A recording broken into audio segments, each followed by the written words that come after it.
The first one was there was no business. It was also a startup business. Okay. But it was the idea and the ideology behind and the funding behind came from the family. But as you saw that there was no company, it wasn't running, and they were just at a very initial phase. Okay. So like I said, I did that for about 4-5 years, but I just couldn't, I didn't feel motivated enough every single morning to go there and have the passion and the fun and this thing. It stagnated. My feelings for that business stagnated after a while. And that's when I said that okay, it's time to explore newer horizons and to seek something which is brand new, fresh, that is just starting off, which maybe I can feel better about myself, going there day in and day out and giving the rest of my time into that business. When I decided that yes, I need to move on, and I started looking at various different opportunities sitting in India. There was software, we evaluated restaurants, I evaluated a host of different, but somewhere or the other the process of elimination works best. Whenever you're in doubt, use the process of elimination. And there was an opportunity in 2001 or 2002 where the government was licensing out FM radio, private FM radio, for the first time. Never been done before by the government, and it was only TV, and television had become a huge success, private television.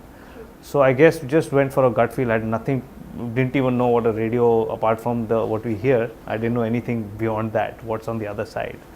And I went through a process of education, through some family contacts, managed to get a week's apprenticeship in a radio station in London.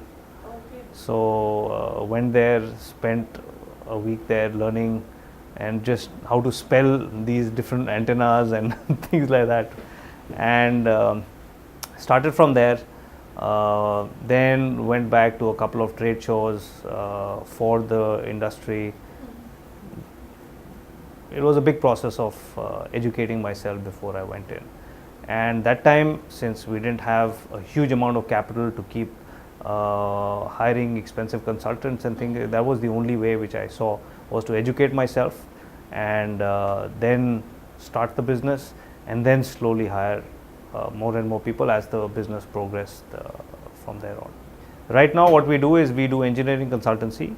We help broadcasters design their facilities.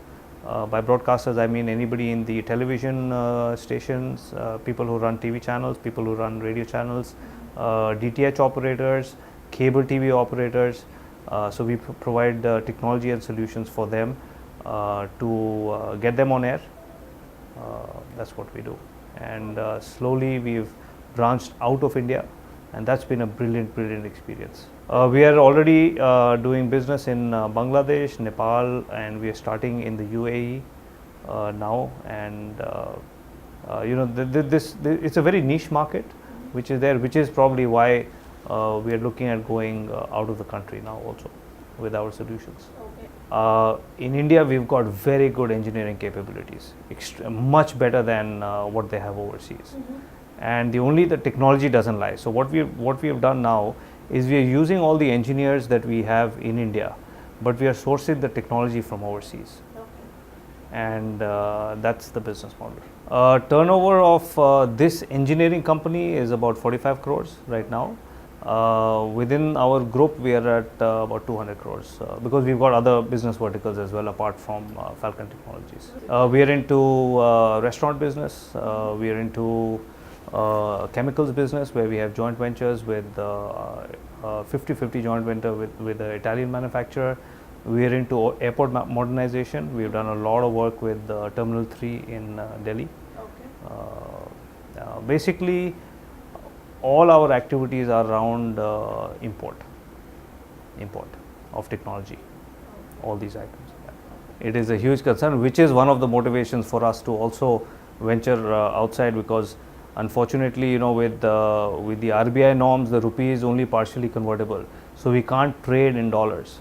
So which we need to do, especially because most of our technology is imported. We pay in dollars.